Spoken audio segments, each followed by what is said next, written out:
thought leaders, psychologists will tell you that it's different when the kids are younger. It's impactful, but it's less traumatic when the kids are younger. And maybe it's because of the filters, maybe it is because of the memory. So for him, his sharpest, strongest memories are him existing in, a two household world. He knows there was a time we were together. There's pictures of that time together. But in terms of strong memories, he remembers he had a slide right at the house we were shared together. But is he like, oh, that's when mom and dad were together and life was, roses and honey and all? No, I don't think that's the memory. And thus far, it has been, as long as it's been, it's what he knows. So I don't think he's looking to blame somebody today. I would agree. I mean, that's the same kind of thing with my kids, right? But I will say, I do worry a little bit about as they get older, when they do start to ask maybe some tougher questions, right? Um, how that's all going to be handled, right? I don't know. I'm already I ready. guess. I'm ready. Talk to your mama.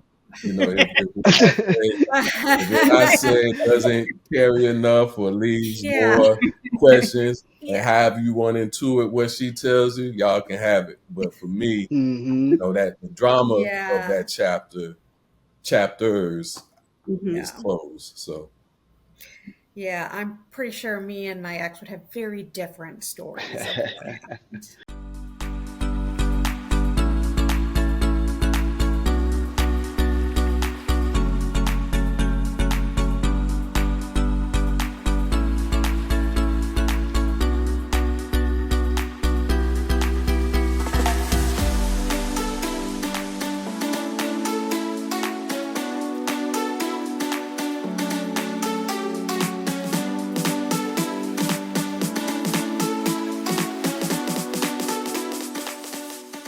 What's going on, good people?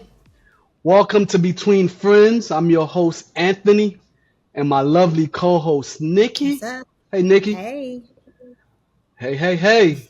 Hope everyone is doing well. And once again, thank you for tuning in to our podcast. If you like what you are hearing or been watching, hit the subscribe button below. Also follow us on the various social media platforms such as Facebook, Instagram, TikTok. Let's all become friends. So, Nikki, how's the week going? It's going. It's going. Oh boy, I don't like that sound.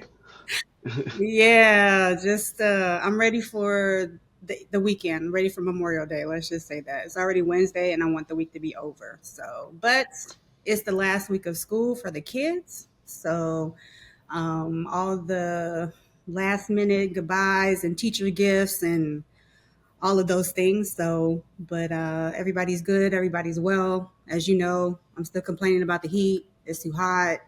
But other than that, everything is good. How are you doing? How's the family? Oh man, I am doing well. I think we have 2.5 weeks left worth of school. I am actually going down to the Atlanta area because it's graduation season. Mm-hmm. So going to see my nephew graduate tomorrow. And then I am traveling down to Gainesville for a 50th anniversary fraternity celebration on the University of Florida Oh, campus. nice. So I'm excited about that. So I get to see some old friends. Looking forward to doing that. Unfortunately, one of our guests today won't be joining us because he is one of my fraternity brothers. So I'm a little bit sad on that note. So with that being said, today we are honored to have with us on the show Jackie and Carlton. Welcome. No relations, but Jackie, Carlton, thank you guys for your willingness to take part in our podcast and joining the whole friendship community. So welcome to our podcast. Welcome to Between Friends. How are you guys doing? Very good. Thanks for having me. now I'm doing well, doing great. Glad to be here. That's awesome. So I do called Carlton CI. So if you hear CI, that's I'm referencing Mr. Carlton. So that's just what we affectionately call him. So We again, got a guys, few thank you. affectionate names for you too, but I don't want to disrupt Oh wow. your Oh no, persona let's on your podcast. Yeah. oh no no no, Uh, let's bring So those up. I that, save that when you come on the mind. How about that? that we doing this that early in the show, right? Why not? Why Okay, not? okay, I get it, I get it. Hey, we are friends, right? We This is are. this is called between We friends. are. So I love it, I love it. And as I was telling everyone earlier, Jackie and I share a alleyway as neighbors, Yes, we and do. so I need to clear this up. It's a clean alleyway. It is not a New York alleyway, right? So we sit in the back, we enjoy a few drinks, a few laughters in the back. So, Jackie, enjoys the weather in the back. Because in Chicago, once it's 50 degrees, you can actually go outside and enjoy the Hmm. weather. But unlike Jackie and the rest of my neighbors, I don't come outside when it's 50 degrees because I'm No, from you don't. Florida, and I'm still walking around with a heavy coat at 60 degrees. So so they get a good laugh. They get a very good laugh at me because I am always wearing my pea coat, and they can tell when it warms up is when I no longer wear that pea coat. So again, Jackie, thank you for coming on our show, man. Thank you for Of coming on course. our show. Well, let's just get started, man. If you guys can just tell our audience a little bit about yourselves, uh, that would be most appreciated. You first, Carlin, Jackie. you want to go Ladies first? first, always. Okay. So let's see. I am a mom of two kids. Mm-hmm. I have a daughter, Elise, that'll be 13 next month. Probably has been 13 for several years already. Um, I have a son who just turned 15, so he's finishing up his freshman year in high school. Um, I guess going into my history, right? So I've been divorced since 2017, so 7 years, right? So my kids were actually pretty young when we separated. For sure. Um, but I would say they're pretty well adjusted for everything that we have been through. But Yeah. um, yeah, so I'm in finance. I'm a CPA. Woo, very exciting. Yahoo! Um, in between jobs right now, but enjoying my time at home. Let's just say that. There you go. There you go. So I'll start backwards. Professionally, I am an executive coach. My tag is life coach for leaders. I work in mental wellness space, emotional intelligence, mental emotional energy. Dive a lot into the ego. I too have a podcast called Unsolicited Genius, and I am a father of a 14-year-old young man. We are wrapping up eighth grade this year, getting ready for high school. He and me and his mom divorced in 2016. So we're going on, what is that, 8 years, 7 years, That's a long time. a long 7 years. So it has been, we'll talk about it, I'm sure, as we get through the show. But what's been most important is his ability to flourish, and that has been happening. So despite the dynamics that got us here, my son is doing well throughout of it. And so that's what, I'm proud of that fact. Okay. Definitely. Okay. That's what's up. That's what's up. Now, did you guys try to save the marriage for the sake of the kids? Yes, definitely. We were in counseling for a couple of years before, we made the decision to divorce you know, and I would say even after we made the decision, I had my regrets where I was like, "Ooh, maybe we should have just stayed together for the kids." Even Mm-hmm. though I know that the main reason I got out of that relationship was so that my kids could see or could not see an unhealthy relationship, right? Like I Yep. wanted my Yep. kids to know what a healthy relationship looks like. And that's not what ours was. It was there was some abuse. He's a narcissist. He's a difficult person. Mm-hmm. But we can get into that more. But I will say we have figured our way for the most part, how to co-parent together, which is pretty amazing given where we started. So I, for I guess sometimes when you apart, you tend to figure things out a little bit better, right? Yeah, I think all the little things don't drive you crazy, right? And you Yeah, have some freedom from them, so for for sure. sure, for sure. What about See, you, Carlton? for me, just kind of living and learning, I knew enough to know that staying together for the kids doesn't serve the kids. So I Mm, won't say that, save the marriage for the kids entered, our my psyche. Save the marriage in an effort to save the marriage is where my focus was, and through attempts, it still didn't work out. And mm, I think being able to reflect back, there was a lot in it that we didn't understand, and so there have been moments where for my son's life experience, I wonder what it would be like had we stayed together. But for the biggest mm. picture, which includes all of our well being, me, him, his mom, I think we all are better for where we are today. Okay.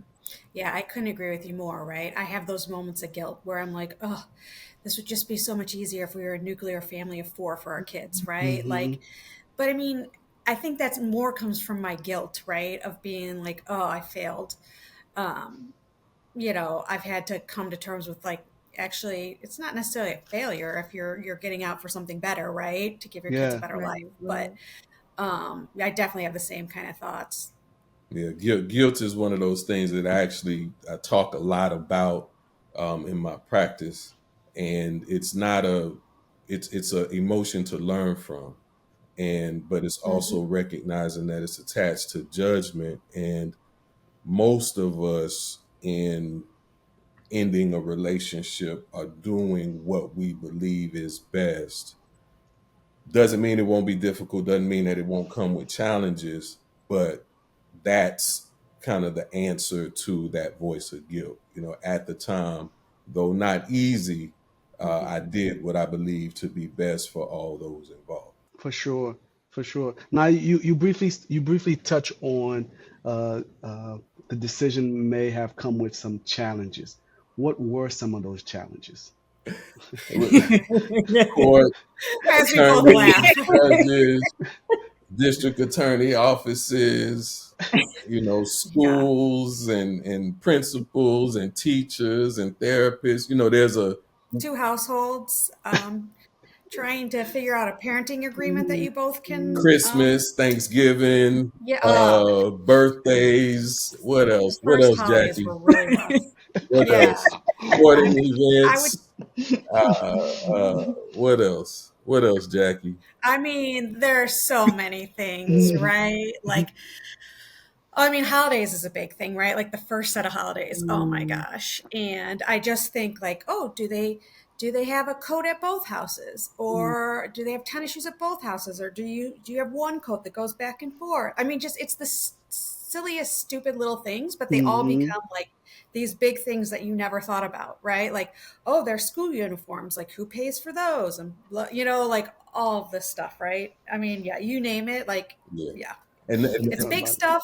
And like you said, like therapy and lawyers and judges, and it's little stuff too, yep, right? It's every little yep. thing. And those are things that if you stay together or if you remain together, don't break up, however you frame it, that you don't have to solve for. I think Right. you you parents will have challenges being parents. That's just the name of the game. But when you do it with two households at a distance, separate, especially if there are, relationship communication dynamics between mom and dad, it's just all sorts of things that wouldn't be challenges become challenges. So Yeah. I want to back real quick before we get into the scheduling conversation. You both talked about guilt, and you both have teenagers. So do you have those conversations with them about those feelings and what that looked like? I know they were young when you separated, but do they have more questions now that they're teenagers? And do you discuss that with them openly? Oh my gosh. I mean, this is a perfect question because I just had a conversation, probably a couple, I think it maybe was Mother's Day weekend. Okay. We were driving in the car to my parents' house in Indiana, and I don't even know how it really came up, but we were talking about the divorce and how they were young, because my daughter was 5, my son was Hmm. 7. Um, when we separated or whatever, and they both said to me, like, we're really glad you did it when we were younger versus now. Mm. I think Mm, it would be a lot harder if you did it now. Oh, wow. I said, well, mm, that's interesting, right? Because I always felt so much Yeah. guilt around doing it when you're younger. But I said, my biggest thing was like I needed you guys to be able to see a healthy relationship, and what your dad and I had just wasn't healthy, Hmm. right? I mean, because as much as we both try our hardest not to. I'm not perfect, but to like mhm. badmouth the other Right. parent, right? And I said, really, I'm surprised you say that, right? And they're like, yeah, I just think we know nothing different. Like we don't remember. Like my daughter, who was Hmm. 5, like she doesn't have a ton of memories of all 4 of us together, which again makes me sad too, right? Mhm. And they're like, this is kind of. I mean, yes, there's been struggles. We've had our moments. Pretty recently, we've had a couple of moments, but um, yeah, I mean, they're like surprisingly like open and like, yeah, I think you did the right thing. Like my ex is remarried, um, you know, and I haven't dated anybody since, and they keep trying to get me to date, so you guys to you to be happy too, mom. Like, Mm. I remember when I first got divorced, the kids were young, and I made a comment like, oh, what if one of us remarried? They're like, neither one of you can ever remarry. And I Mm. was like, okay, Mhm. you know, but now here it is, they're pushing me, out the door. But, the one thing we talked about is staying together for the kids. I said, probably a lot of parents that get divorced later, those kids, they've been staying together for the kids. So it probably Mm. wasn't completely healthy anyways. And my kids Mhm. were like, yeah, I totally see that. Right. Yeah. So it is nice, right? I mean, can I have a full open conversation with them? No. Will I ever? I'm not sure. I don't want to badmouth their dad. I think they'll figure out stuff on their own. Um, but it is nice to be able to have, I mean, that's kind of reassuring for me that I did the right thing. That is so mature of you, Jackie, not to badmouth the other Well, I person. mean, we all have our I mean, I'm not perfect. For And sure. we've been divorced for quite some time. So, Yeah. but Yeah. no, that's both of us really try hard For not to do sure. that, For right? sure. For sure. And when I want to, I just remind myself that like you did love this person, and probably somewhere in you still have love for Yep. them. Hmm. Yep. I loved him. I married him. I had kids with him. So like I try and focus on the good parts of Right. that. Sorry, I'm talking a lot. Sorry, Carlton. No, No, that's you good. good. I mean, I'm He I'm he I'm engaged. I'm reminding myself this is not your podcast, so you got to remember to engage, not just here to listen. Um, so I talk to my son as appropriate at every stage. Hmm. Day one, we not even sure what year we're on, 6 or 7, but 365 times 7. So based on what stage in life he's in, I do a check in. I ask him if he has questions for me. Right. If how does he perceive divorce? He has classmates that most of them seem like they have 2-parent households, but a handful have different dynamics. So are there feelings, concerns related to those things? Are there questions that you wonder about what happened, me, your mom? And, the last time I asked, nope, I'm good. I'm fine. Nope, not really. That's what a lot of teenagers say. So, No, I don't right, want to talk. I'm I'm good. adjusting. So I'm adjusting to that. But one of the best pieces of advice I got early in was, you know, tell my story, and in reality, even get in front of the story, whether it be from his mom or a family member on her side or somebody else in the network. He's going to hear things and intuit it for himself. So it would behoove me to just allow him to hear my side, my version, my perspective. So whatever he gets elsewhere, he can filter and align accordingly. Hmm. So yeah, I too don't badmouth his mom, whether it's him. I don't do it with anybody. I'm a believer in words and their power, but doesn't mean that there aren't reasons to have challenging days and reasons to vent and reasons to tell Anthony that he need to call me back ASAP. Um, but in terms of the communication, I do my best to I do my best to make sure I communicate out and to ensure that my son knows that the lines of communication between he and I Yeah. stay open. For sure, for sure. Now, was there any time where the kids actually placed blame on one of the parents? I mean, I know at the time it was the kids were pretty young, but was there any moment, where, you know, the 13-year-old, the 14-year-old says, "Oh man, this is all your fault, mom. This is all your fault, dad." Honestly, no. But they, I think they just saw mom and dad fought a lot, Hmm. and so it was both of us, right? Like, and I think because neither one of us try and put the blame on the other person, in front of the kids. We've done enough of that betwixt ourselves, Yeah. right? But no, they've never said anything like that. Yeah. Get nothing, from as a teenager. No, Hmm. I'm curious as to what happens once high school begins and he starts to see the world through, a Yes. larger set of lenses.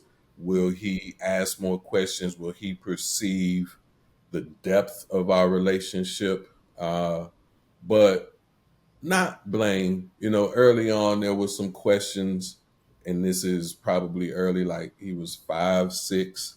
Dad, why you being mean to mommy? And I was like, Hmm. what are we talking about? And again, this is probably around that same timeline when it was suggested to me to get in front of the story. Mhm. Um, but beyond that, and even then, that was a singular question a long time ago. Um, there's not been any finger pointing in assessing my son's memory of things. We didn't argue a lot in front of him.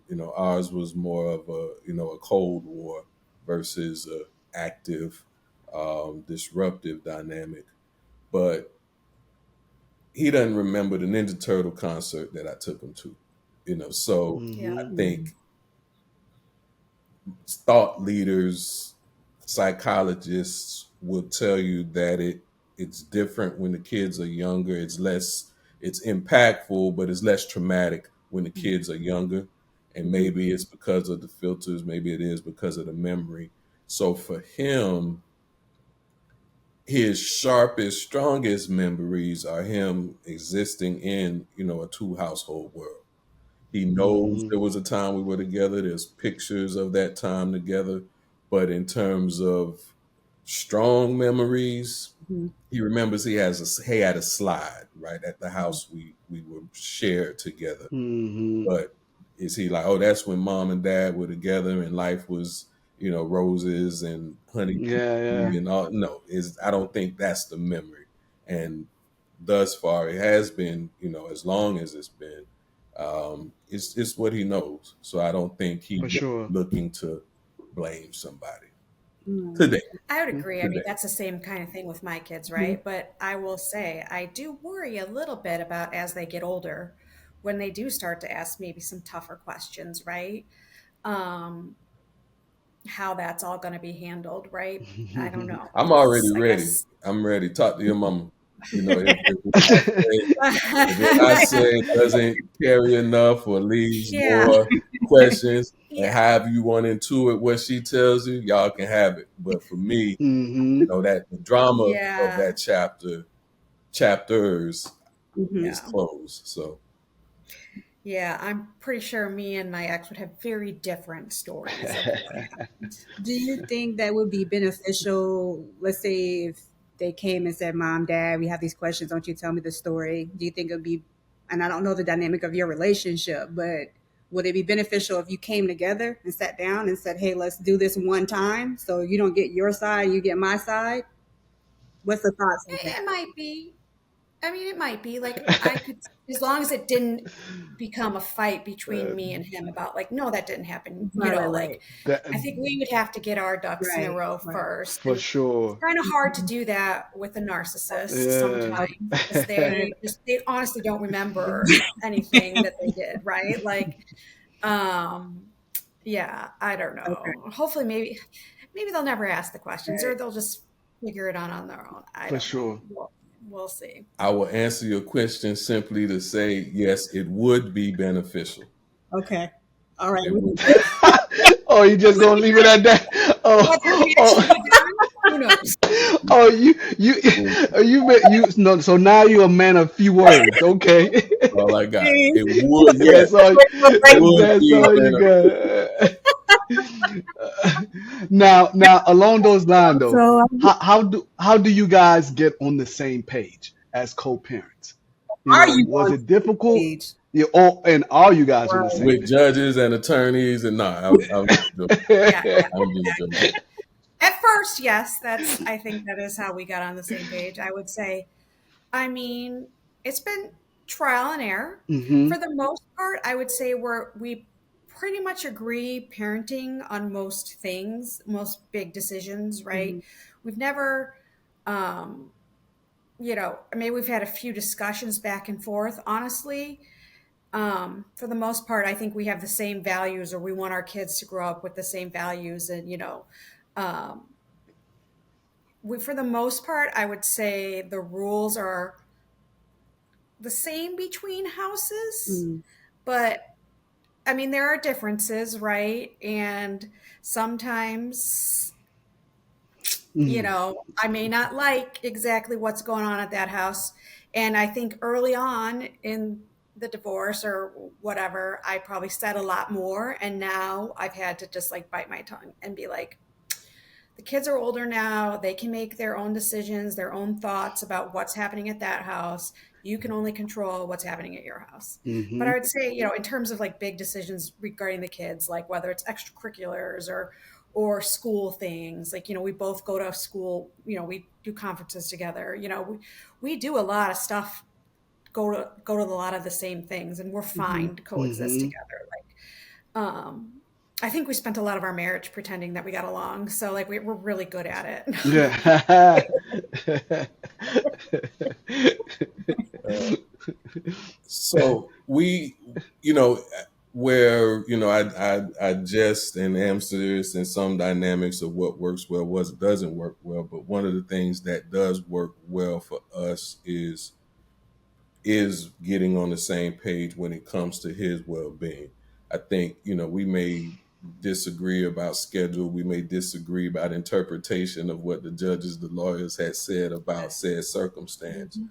But when it comes to grades, when it comes to behavior, when it comes to health and well-being, and you know COVID and vaccines and things of that nature, we tend to be on the same page. I think, to Mhm. Jackie's point earlier, we did marry for a reason. That it wasn't like they just landed at at at the wedding ceremony and were like, Hmm. oh, there was connection, there were values that did align, and so those things fortunately carry forward.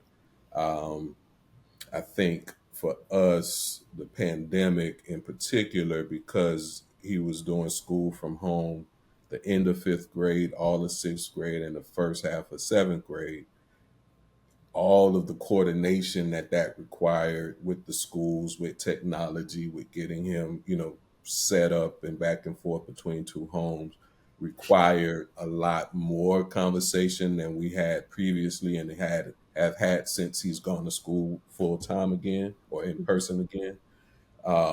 But we do tend to stay on the same page. I think because of the shared values when it comes to his, day-to-day experience.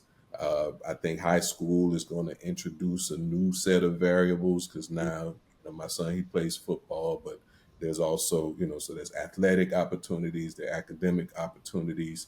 So how we support his navigation of his choices. Does he do dual enrollment, or does he do um, AP? Does he go do his classes on campus? Does he go to the community college? Does he, go to this football camp? It's just so many things that we'll have to be deciding with him, where he's Mm-hmm. going to have to lead some of these decisions. So I'm interested to see how we, you know, navigate in that space. Mm-hmm. For Yeah, sure. I will say definitely. I mean, here in Chicago, just getting into high school is quite the process. Mm-hmm. It's probably worse than getting into college. So, Okay. we navigated through that for the first time with our son, I guess 2 years ago, because it's the beginning of eighth grade. But yeah, I think we had similar thoughts. And, as the kids get older, they have a say and they have an opinion, right? Like I think when they were younger, it was just like, okay, we make the decisions, you're doing this, you're doing that, right? And now it's a whole new dynamic with teenagers, right? Mm-hmm. Who have voices and opinions. And I mean, not saying that they always win out, right? Yeah. But sometimes, they may have better thoughts than we do. Right. They So, live it, right? They live the life. They're in yeah. the school and they're in their dreams, right? So they know what they want. It's I believe as his father, I want to tease that out and support it, Yep. but it's getting him to connect with it, articulate it, and then let his actions align with that. And so that's how I'm envisioning the high school journey. Mm-hmm. Haven't had this definitive conversation with his mom. So, we got this the last week of eighth grade. So I got about 2 more months. And then, Yep. when we're going to see how polite and or real. Uh, Well, So it sounds like everybody's pretty much amicable with each other. Now we know it wasn't always perfect. How did you guys overcome some of those co-parenting conflicts? Besides the judges and lawyers. um, I think that it's a great question, right? I think there's some give and take. I think for me, a lot of it was taking the higher ground. Mm-hmm. Didn't always feel good to me, like, because it felt like I was very powerless and he had all the power. And I mean, he kind of did in the relationship and he still kind of does, but I mean, it's better, right? But then I had to look at it from the standpoint of, do I want to, is this really worth fighting for? Or can we have peace and calm for the kids? Right? Like, in the beginning, actually, it's funny. After we got divorced, we still did a lot of things together as a family of four, because we wanted the kids to still have some of those memories. Like, we go to the movies together, we do all the stuff. So it was very amicable from the start, at least when the kids are around, but then there's all the nuances underneath, right, that you talk about Mm-hmm. without the kids knowing. And I think just a lot of it had to be being the bigger person, for me at least. And then a lot of prayers, a lot of prayers, A lot of prayers. a lot of therapy, for me to understand the damage that had been done to me too, right, like, it's not just the damage that was done to the kids, it's the damage that was done to you, right? And I think working on yourself is a good thing for the kids too, For sure. right? mm-hmm. well, For and sure. so I echo Jackie's sentiments, and I would piggyback to the other thing that allows for the overcoming, because overcome is past tense, and I don't know what's coming tomorrow. So we're Right. we're we're still Exactly. navigating the highways. We're still in trepid waters, not trepid, but Mm-hmm. you know what I'm saying. We're Yeah. still in Yeah. Yeah. Yeah. Yeah. turbulence here and there. Mm-hmm. Um, for me, it's honoring me. So it's recognizing in all aspects of life, people aren't going to agree with you. People are going to tell you that what you perceive to be giving your best isn't good enough, or they'll make it about right or wrong. And rather than, for me, I found, especially at the onset of separation, divorce, even going through the process, I kept trying to make people agree or get people to see my true intentions. Like, I'm just doing this for the kids' well-being. Like, it's not me, it's not for this, not for that. It's for the kid. Right. But depending on who that the audience is, they may have already decided who I am, who I'm not, and what the meaning behind my actions are. So rather than try to make somebody see my intentions, I just honored my intentions. And if that doesn't work for you personally, professionally, co-parenting, then we're at odds. How do we make the best decision? And I leave it open to that. And so, depending on what the situation is, the answer was probably already there. I think left, you think right. We got to make a move. What we're gonna do? Whose house is he at this weekend? Oh, well, Mhm. that's how we know. That's what we're gonna. Mm-hmm. So Yeah. to piggyback off what you just said, and we talked about how you guys seem to be good co-parenting out of your home. How does that translate to in your home? Because when they're with you versus the other parent, is it as important that you're together? What happens in your house, or what happens in your house is your rules on your? How does that translate to like a seamless, thing? Like, for example, like how we discipline or bedtime or Mhm. that type of thing. Yeah, I mean, I would say for the most part, we're on the same page. I mean, now that they're getting older, things shift, right? Um, but I would say whatever we've always taken kind of the stance is okay, like, well, what happens at dad's house is dad's, Mhm. whatever discipline, and it's mom's discipline. We're pretty much in the same. I will say, um, but we still do work together at times, right? Which sounds crazy, but like, for instance, like, how they always say, like, kids are the worst with their mothers, right? Like, they're the Mm-hmm. more emotional, they They behave are. worse. They are. And so, like, I've definitely gone through very challenging times with both kids. My son, especially, right? Like being a teenager, where it's just like so disrespectful to me. I just feel like, and I never hear any of this happening at his dad's house. And so I reached out to his dad and I was like, this is what's happening. And like, he's like, I'll talk to him, like, very supportive, right? Like, he's like, he should not be treating you that way, right? So, um, I do think we can be each other's allies, right? Um, so, I mean, for the most part, it's good. I mean, we can get into this later, but what's really thrown the wrench in our co-parenting is his new wife. So Mm, Mm. we can mm. broach that topic whenever you want That's a to. different dynamic. Yeah. Yeah. So we again, going back to one of the early questions, because our values are similar, there is consistency. Before Mhm. eighth grade, where his homework keeps him up till like 1, 2 o'clock in the morning, he Mm. did have a bedtime with me. I'm confident it was a little more lax at his mom's, but rather than hone in on, your bedtime is the bedtime, what is the bedtime for, so that you rested during the day. So if I pick him up and he's like, "Ooh, what time you go to bed last night?" I don't remember. Oh, it was then that was after the most ideal Yeah. bedtime. Sorry, that you're gonna be tired. You're not gonna have the energy. You're gonna underperform. You underperform and you don't get the grade.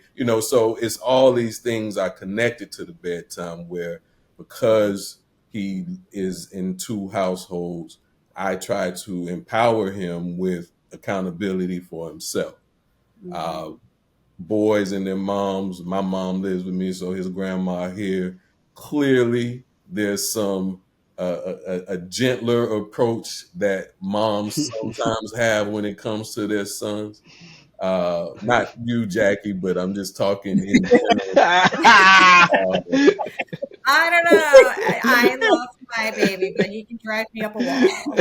so So his challenge, of the two, I am the more intense disciplinarian, Mhm. but I find that the tone I set, if it's one that I establish, his mom, she participates. If I say 10 o'clock, she might say 10:30. If I say 8 hours of study, she might say 3. But generally speaking, she, holds him accountable in a way similar to me. Yeah, and I think that we're like my ex and I we're constantly texting back and forth about, did you see Dylan's grade on this?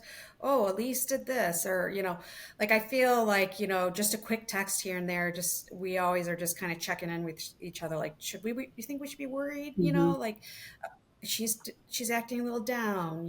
It's like, oh, I'm noticing at my house too. So let's address that, right, with our therapist and things like that. So I feel like sometimes I don't go a day without texting with him. Mm, mm. It sounds like the level of communication sound a little bit better now that you guys are apart. Oh yeah. Is it safe to say? I mean, there's been some doozies in between there, right? But like, I just feel like, as long as the past doesn't get brought up, Right. Yeah. right. Now, do the kids pit you guys against each other? No, they really don't. You I know, don't I think feel, I watch too many after school specials. yes, I don't know, Carlton. Generally speaking, I would say no. But I Uh-huh. do think he knows our personalities. Mm-hmm. So who gets the question about the thing that costs money versus the thing that might allow him to hang out with his friends. I think those are things that he knows how to navigate that. Mm-hmm. But in And I terms think, of creating a scenario where his mom versus dad, I don't. It hasn't happened, Mm-hmm. and I don't foresee it. But again, I think we all are going to be learning some things with high school coming up. For sure. as I say, I think that happens in households where the Yeah. parents are Yeah. together too. Like, Yeah. Mm. I grew up, my parents were together, still are, right? And I knew like you asked mom this question or you asked dad that question, right? Like, and it wasn't, because they were divorced, it's just because like you said, Yeah. where each parent's kind of mind is at on certain topics, right? For sure. Yeah. Sure. Cause my 6-year-old do it to us all the time. So Oh, I'm sure she Yeah. does. yeah. It's the same with my two daughters, and I'm more like Carlton. I'm more the more intense disciplinarian out the two. So they'll ask me something, and I'll say no, and they'll go ask daddy, and I'll overhear it, and I'm like, hey, what I just say? I know you heard what I just said, and he's just like, oh, I didn't know. Ask me, because they already know. We're not doing that. So, and I can always tell when they're doing it because they talk loud, right? And then all of a sudden it's like, Daddy, so I was no, no, no, Yeah. no. What are you asking? What are you asking? They know what I just said. So I Hmm. think that's just kids in general. They will push their boundaries Yep. just to see, well, maybe I know what mom said or I know what dad said, but they didn't really mean it. Or maybe daddy will change his mind and then mommy won't hear it. And I'm like, yeah, I see you when you don't think I see you, I see you. So Jackie, you mentioned about with your ex-husband and if something with your daughter you check in when it comes to therapy and whatnot.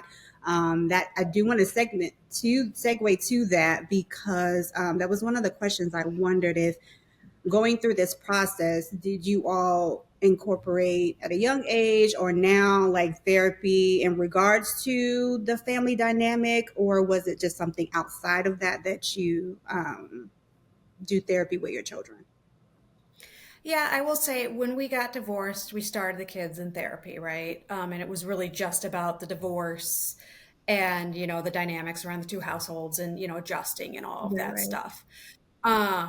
Then, they got to a pretty good place. We took a little bit of a break. My daughter, I'm a huge advocate of mental health because I have mental health. I live with mental health. I live with Okay. depression. Hmm. Um, and I started seeing some symptoms in my daughter of it, and she was probably like 10, Okay. 11. And I mean, it was like looking at myself in a mirror when I was her age. Mhm. And I was like, wow, this is like, okay, we can help her now. I didn't get the help when I was younger, but we can help her now, right?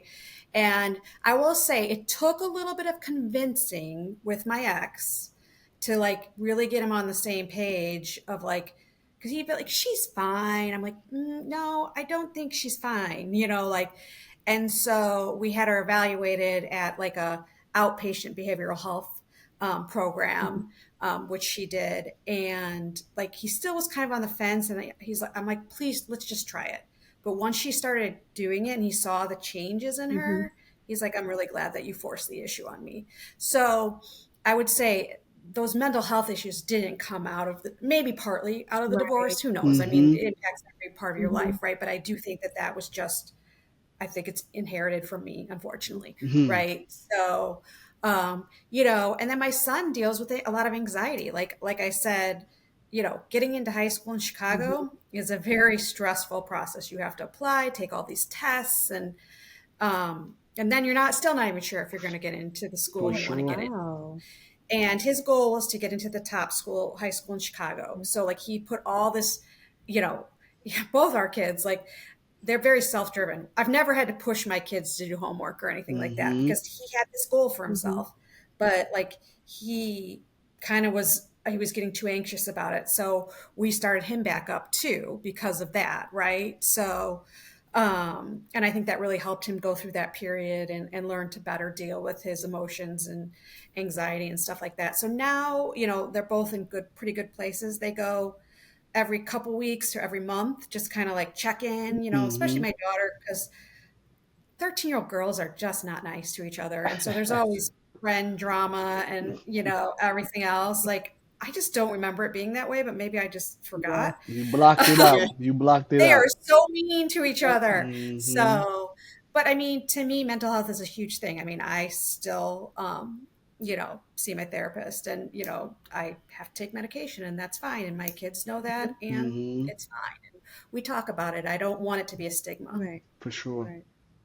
And I Sure. think that that's awesome that you recognize that and actually implemented that for her. Mental health is getting more and more prevalent, and especially Mhm. after COVID for a lot of people, Oh, yeah. and a lot with the children. Not being able to connect with their friends and having to have that time away. They have seen an increase with that. So I think that that is awesome that you did that for your children. So I too am a mental health advocate, and I say I work in the mindfulness space because I don't want there to be confusion as to what coaching and therapy are and are not. I find those Yep. that I work with do exceptionally well when they engage both, Hmm. but they are distinctly different practices. And in Okay. many instances, therapy is provided by licensed professional. I'm a certified professional. Therapy is licensed professionals, and they do that on a recurring. They renew and get certified on licensed on a recurring basis. That being said, early in separation through divorce process, maybe even right after divorce, but my son did engage with mental health therapy sessions. All of them gave him the check mark as to Hmm. where he was and how he was for his age reacting, responding to things. So we've not done anything formally since that point, Hmm. but to be engaged with his teachers, to have friends who separate from me without me knowing, Hmm. because they have kids, they've seen different things, different folks check in on him, give feedback.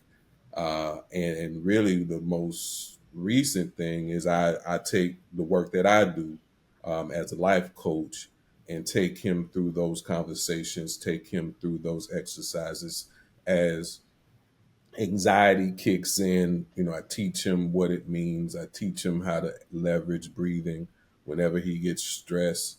We talk through it. So for the most part, all signs point to his well-being, his mental health being well.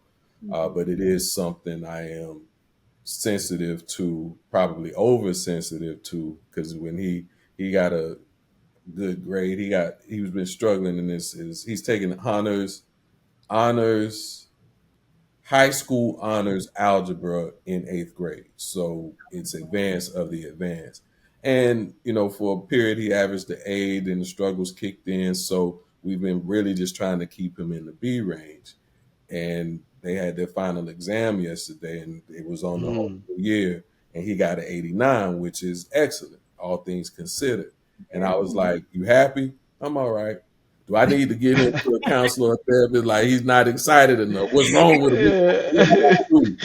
So I'm highly alert to it, but then what I said is I'm looking at me because I for sure know I underreact to everything. It drives the people who love me crazy, but um, so I feel like it's probably that because he had those two tests and he still got four more and school's not over yet. So he probably just in it. But I do believe in mental health. I think we all need to talk to somebody if we've never and let them, let us decide if we need to continue. But I value it. But I think so far it seems that he's doing well with where we are. That's I awesome. agree. Mindfulness is huge, right? I think, that's one of the things that my kids have learned some of that through their therapy and just, other things like even their school does mindfulness, exercises. And I think that's huge for them, right? Just to be able to like take that pause and even if it's just breathing in and out 5 times, right? So I think it's great what you do. Thank I I you. think it's agree. Mm. amazing. I Thank you agree. very much. Hmm. Well, I need to do some mindfulness, especially at home. We You know. know. I hear We know. Those who know, you know. Oh, oh, those who know. Oh, wow. we Oh, offer them, we offer your wife a lot of prayers and support, man. you. Oh, We know what she got, what she dealing with. Oh man. well, I full disclosure, we should blame Carlton for this because I actually met my wife at his Christmas party. He did. oh So really? That's yeah, awesome. He did. so if there's anything, if she has any concern or any of whatever she's going through, so she needs to blame you and not me. Well, You know. you're right. I will give her some sessions on the house. Tell her, Okay. she get her package is complimentary. I did the deed. I owe her that anyway. So There you go. I look, There you go. I look out. Uh, all right. Well, speaking on dating, Jackie, you kind of touched it a little bit. Now does co-parenting kind of it's a multi-pronged question. Does co-parenting affect your dating life, and does your ex have a say in the new person being around the kids? And when do you introduce this new person? Well, you'd have to have a dating life for it to be affected. So I guess I would say it hasn't affected my dating life. Um, but we actually, as part of our parenting agreement, our MSA, marriage settlement agreement, um, put in guidelines around introducing other people to the Mm, kids. So when we were going through our mediation with our lawyers, I wanted it to be like 6 months, of dating, like solid dating before they introduce them to the kids. We settled on 4. ah, So like I said, and we wrote into the agreement that the other parent had the right to meet this person before, you introduce them to the kids. Now that doesn't stop you from introducing them, right? But at least it gives the other parent kind of a heads up and know what you're getting into. Um, I will say introducing my ex's, well, now wife, but to the kids was really a horrible experience for me. I ended up having another depressive episode. mm, It just sent me on the rails thinking that there was some other woman that was going to be a mother to my kids, right? I had to mm, like I ended up, taking some time off work and addressing my mental health. Best thing I ever did, honestly.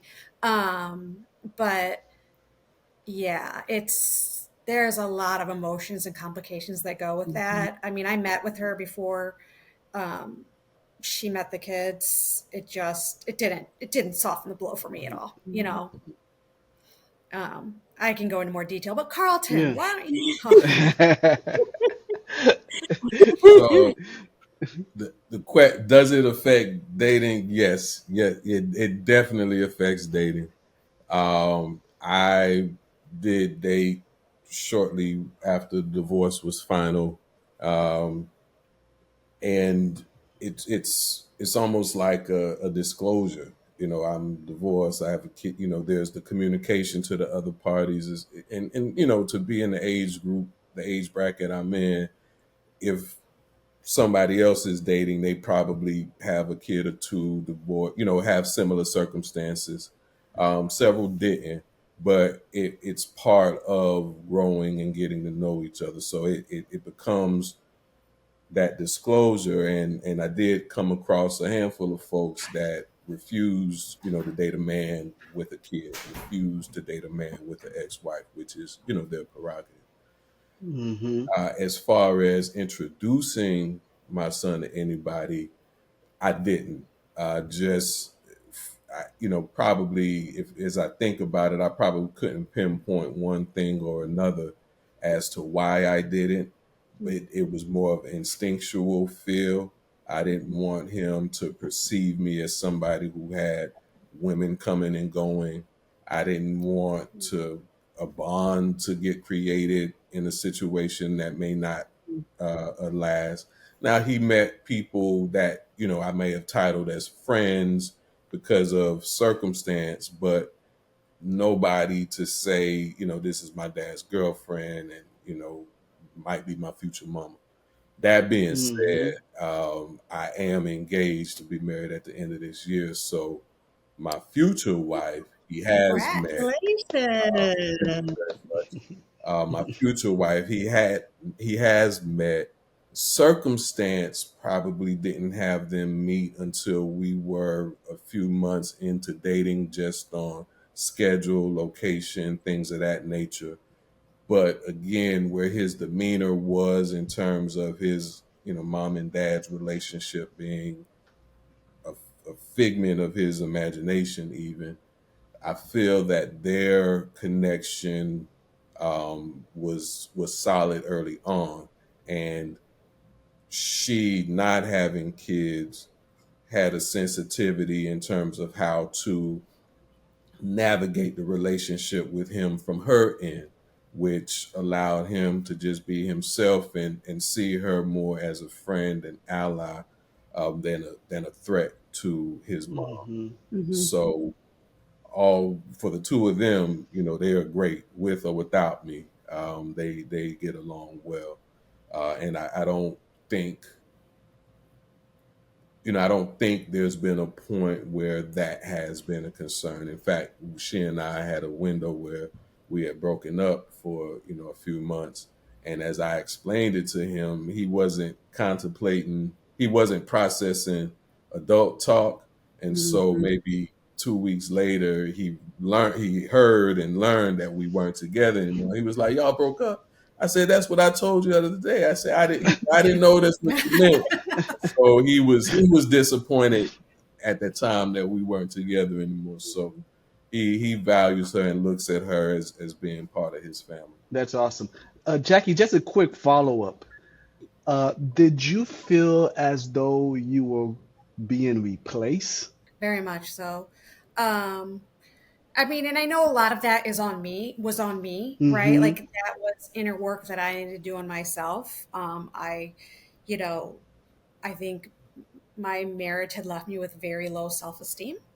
And so I saw this as, oh my gosh, now he has, him and, a new person. And like she had three kids and, our kids, like they're family now. Like, oh, my kids finally have a family and it's not Mm-hmm. with me.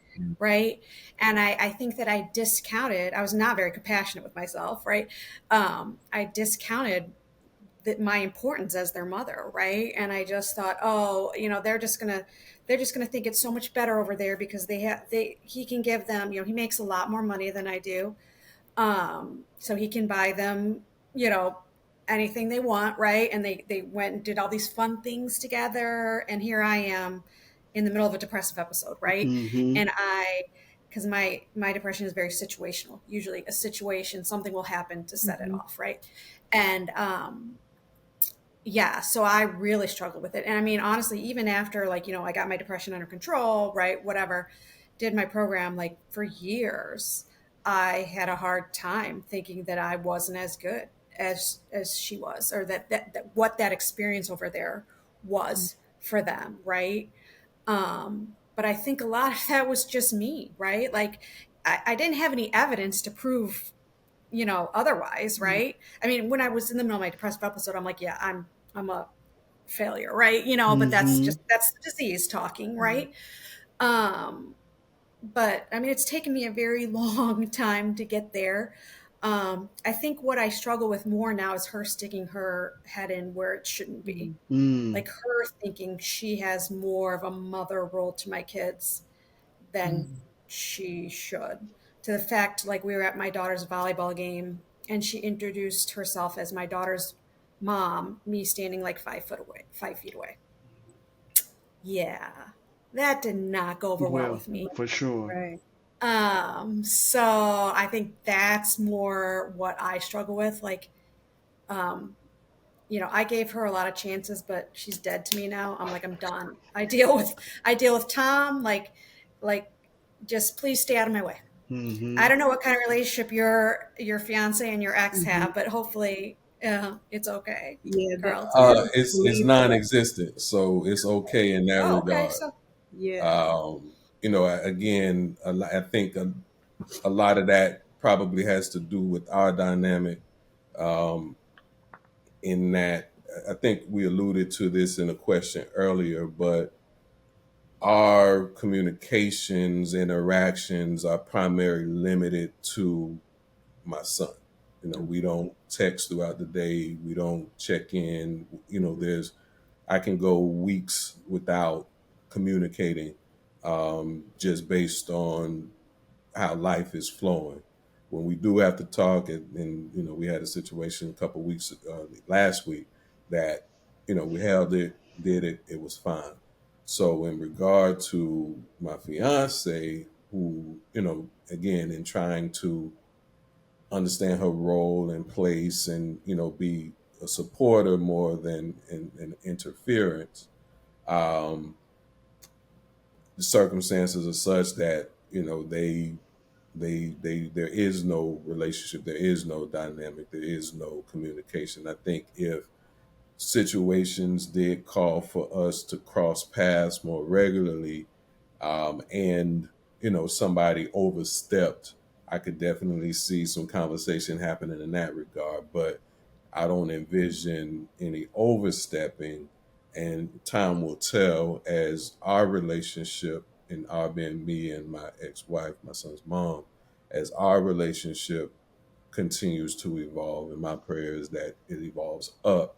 We'll see what their relationship and dynamic becomes. Yeah. Yeah. I think you guys kind of led to because I'm wondering like and I know you guys have different situations. So you're dealing with someone who has extended themselves past what they should, and you have a relationship that's non-existent. So do you and I know the good part to do that would be, but do you have that conversation? Do you sit down and say, or if they come to you and you, for you, Carlton, if your ex-wife came to you and said, hey, I don't want her to be able to do X, Y, and Z, are you open to have that conversation? I'm open to it, for sure.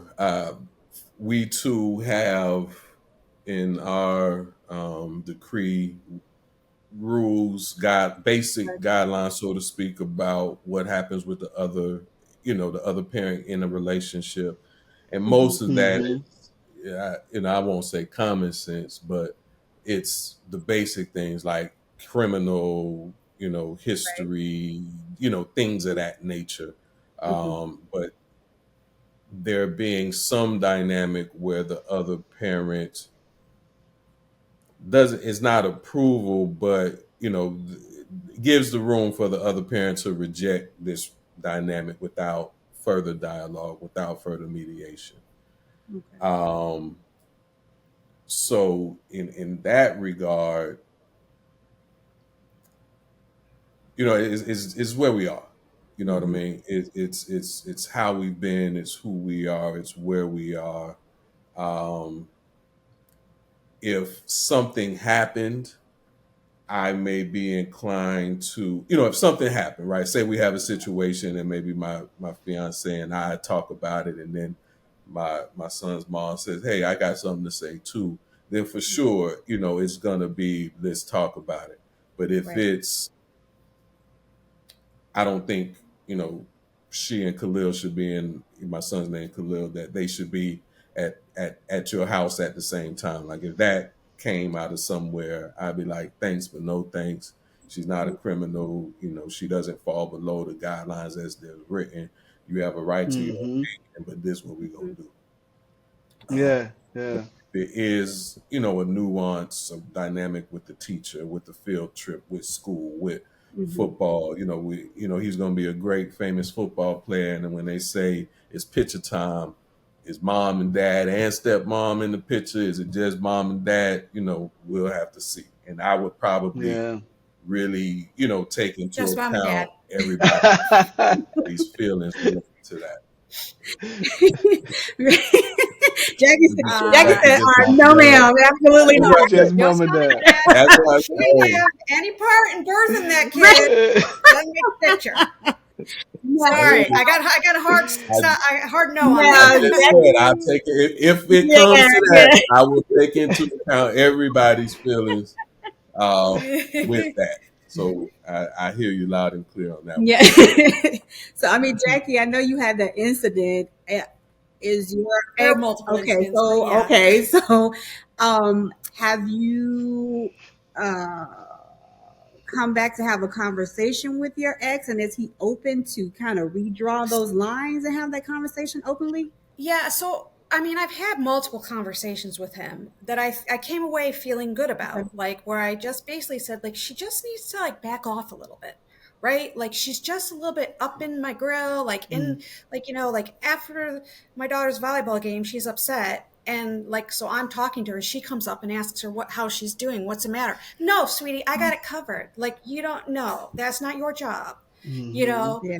Um, and I thought I was having good productive conversations with my Mm-hmm. ex, and then nothing changed. And come to find out, I'm not sure he actually even really talked to her about it, Mm-hmm. right? Because he didn't agree with what I was saying. Yeah. So this is where the marital dynamics come into play, right? Mm-hmm.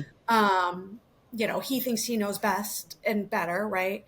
So after the name, her claiming my child as her own happened, I did reach out to her.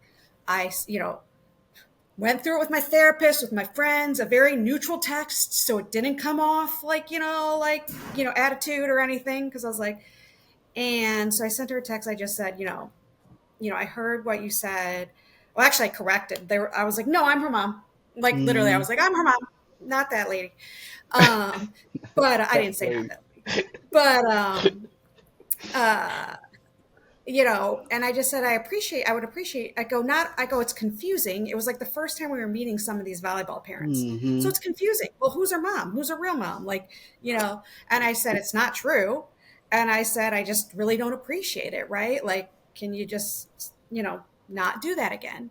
And I got like this ginormous long email back from her calling me a birth parent, Wow. a biological parent. So basically trying to demean my Yeah. You're important. position in my daughter's life, right? Insinuating that she had a position, a mother figure. This is bad. I know. I told my kids, you cannot call her stepmom. You can call her your step person. Sorry. You don't get that mom title unless you actually do some work. Yeah. So, and so basically she went on to say like, well, like Tom and I Tom is my ex, don't want to treat the kids differently, my kids versus his kids. So that's why I called her my daughter. I'm like, that's one thing to do in the house, and that's great. And I appreciate that you do that in the house, but you don't do it in public. In front of me. Yeah. And then, I mean, she never apologized. She basically said, I'm going to do what I want to do. I don't care what anybody says. So I was like, that's why I'm done. Because I said, I tried. Done. You're out. Yeah, I think it definitely sounded like she knew what she was doing, especially if you were like literally like very 5 feet away, Yes. So I think there was some intent. So, I don't know her, but I I would, yes. assume, but we know what they say when you make an assumption. Yeah. So It speaks to setting healthy there's a boundaries. lot more there, right? yeah, It speaks to definitely making sure you set healthy boundaries in the relationship that you have, and unfortunately having to navigate yourself through that because those things can come up outside of what you both are saying on the legal side of it. So, Hmm. just, Yeah.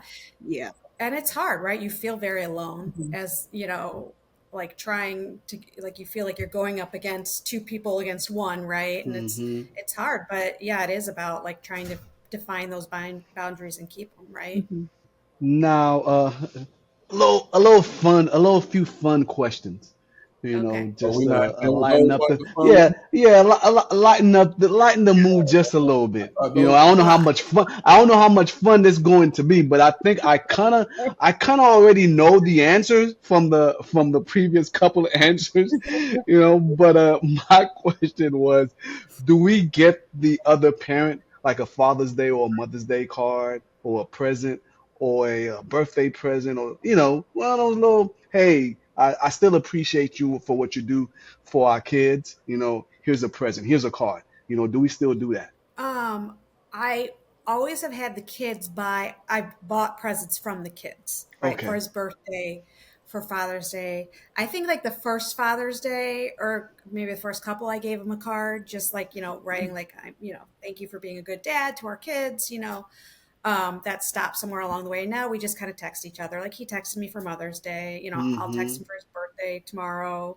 And but not like anything formal. All the gifts kind of are from the kids, Yeah, even if I funded them, right? yeah, same Yeah. thing. She knows he don't have a job, so the Yeah, the exactly. gift comes from a source. So it's and all birthday, Mother's Day, Christmas, but everything goes through the kid, and we exchange texts, happy birthday, happy Mother's Day, Father's Day, Merry Christmas, Happy New Year, all that stuff.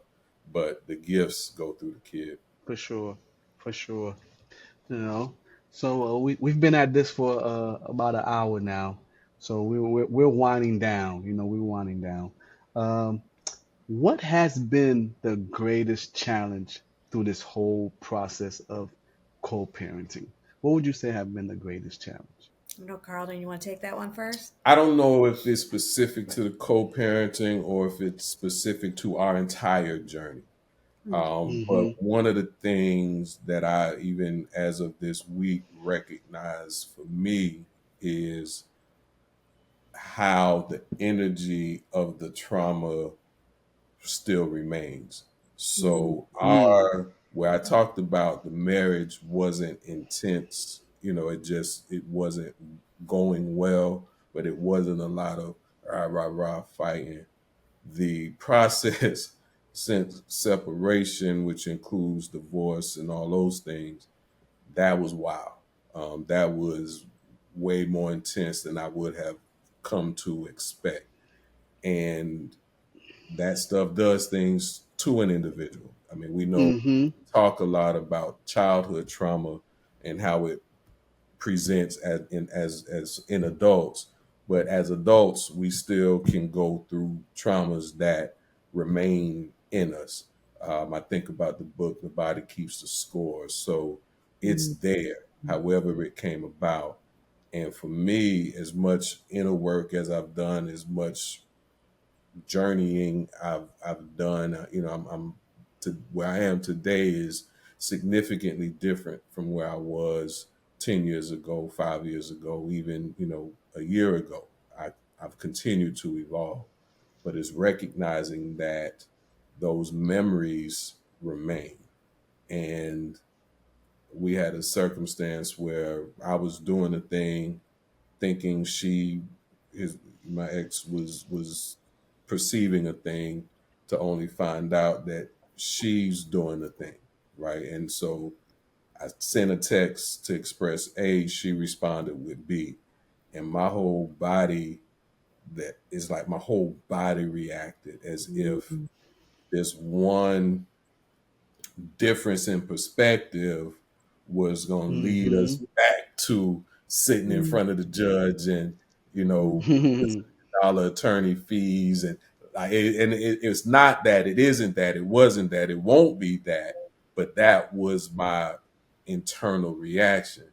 And Hmm. so to be aware of things lingering, but then have a simple experience expose it, it's indicative that still more work to be done, but even more so just how challenging the entirety of this experience has been.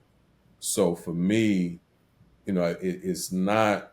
I guess if I had to frame it, the most difficult thing about co-parenting present and what I perceive in the future is resolving the past trauma, because Mhm. that's what interferes with the communication. That's what interferes with relating. That's what interferes with healthy relationships.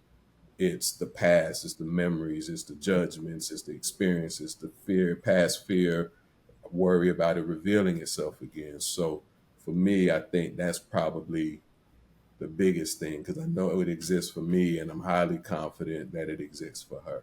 Yeah, I would actually I would agree a lot with you, right? I mean, honestly, when I did my program, when I took time off work, I was put in a trauma group.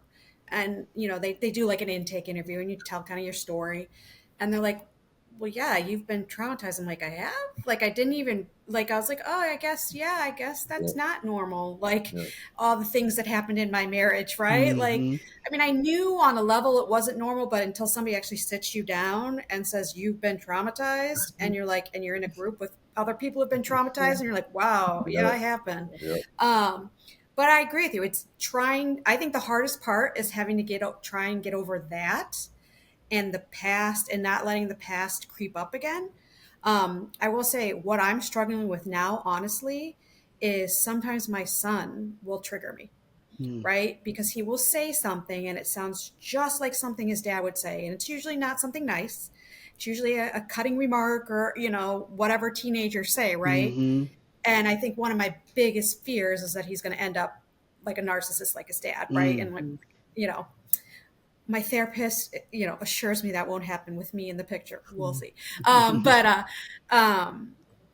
and that is very triggering. Like you said, like just something very small can just trigger and it brings it all right back up, because it's just like hidden in your body waiting to like be set off, I feel like. I mean, I've done a ton of work myself, like working through all that, but that's probably been the hardest part, right? Is to deal with that past and somehow figure out a way to keep it in the past and not have it come up, every single time we have a disagreement or, something like that. Right. So, Mm. Jackie, you talk about the things your son says. For mine, it's a look. There's certain angles of looking at him where I see his oh, I could mom, see that. and I was like, "Get out my Yeah, house!" You know what I mean? I know. You're like, I just can't But today. It's like, it's wow. he. I Yeah. think I'm confident on her side. It is the mannerisms and the words, because he does move like me, talk like me, so I know it shows up for her in that regard. But for Yeah. him, it's a look, and he might just be chilling, and I'm like, man, I'm about to flick you in your forehead over here looking like your mama. But That's interesting. I don't know. I wonder if my ex ever sees like me and the kids. I'm not sure. I've oh, never I was really like, thought about this it. was I'm not sure. I'm sure he does. Yes. I wasn't expecting to see it. See, I knew Yeah. Yeah, I know how what he you mean. got Yeah. here. I knew how he got Yeah. here, but like I see, she's still Yeah. here. So Yeah. I Exactly. joke. I'm joking, but that's Mm. it's not her. She doesn't show up in his words as much as she shows up in his look. If you had to give any advice to any new parent, what would that be? I think my advice would to be always remember that you're doing this for the kids, right? Like put the kids at the center of every conversation you Mm-hmm. have. If you're disagreeing about something, don't do it in front of the kids, right? Like always think about what's going to be best for the Mm-hmm. kids. You've made this monumental decision to get divorced, which I'm assuming, part of that was for the kids if it wasn't a healthy relationship like in my, case or whatever. Um but I think you just always got to, like, it's almost like you just need to have like two pictures up on your computer screen when you're, emailing them or whatever, to be like, this is about the kids. It's about the Right. kids. This is not about what's going on between me and him. Right. So my best piece of advice is the advice I got early on. So I'll pay it forward. Is the kids need one healthy parent in order to flourish. Great if they have both, but if they have none, you're gonna have some challenges.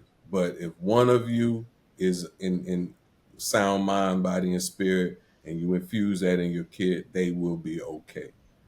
And I give that advice because co-parents are often at odds, whether they start there, end up there, or it's episodic, it comes up. And however you may be perceiving the other parent in the situation or in the entirety of the experience, if you ensure that you show up with your best, you're giving kids your best, you're loving the best way you know how, then you're doing your part. And if the other co-parent hears this advice and chooses to love their kid the best way they know how, then you both, even if not together, are giving the child the love they need. But if the other parent is who you might say he or she is, if they aren't present, if they aren't active, if they aren't engaged, what you do in order to give the child that will give them what they need to flourish. So prioritize being the best you as you co-parent, and you give your kid the best chance for success. That's great advice. Very good Seriously, that advice. is. Mm. You know, definitely appreciate both of you guys being on. And what I love is the passion for the kids, and raising great kids, Mhm. So I know all the kids. So I see the work that you guys have done and continue to do. So I want to give you guys your flowers. If uh, if if Mm. if mom or dad have not given you guys your flowers, well, Tony is giving you guys your flowers today Very much because appreciated.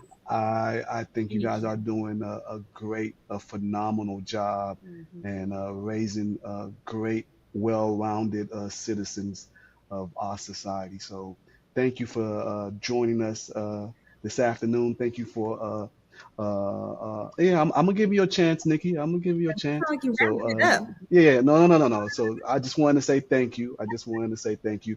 So I am going to give my co-host because I believe she has some flowers to give also. So go ahead. Well, yeah, Go ahead, mommy. I definitely want to definitely give you both your flowers. You're doing an amazing job, and not just as parents, but navigating this whole journey and being here and being present and being honest and open and transparent is so beneficial for others who are going through, who probably don't have a village, who probably don't have that support that you guys are offering just through this conversation. So I want to ring out thank you, how much I appreciate this conversation and you all being here and the awesome things that you're doing in this journey and as parents.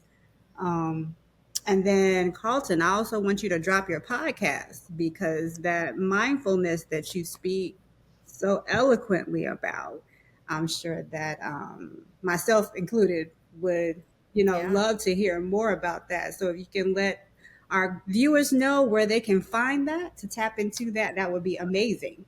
I will do. So the podcast is Unsolicited Genius everywhere that podcasts are found. YouTube, Apple, Spotify, all of them places. And just in general, if there is an interest to understand the work I do, if whether opportunity for you, I do workshops, I do retreats, I talk to couples, I talk to individuals, I do team group work. It's carltonnsco.com. So Carlton, INNISSCO.com, and there you can see my world and what I do within it. Awesome. Thank you. And with that being said, we are between friends.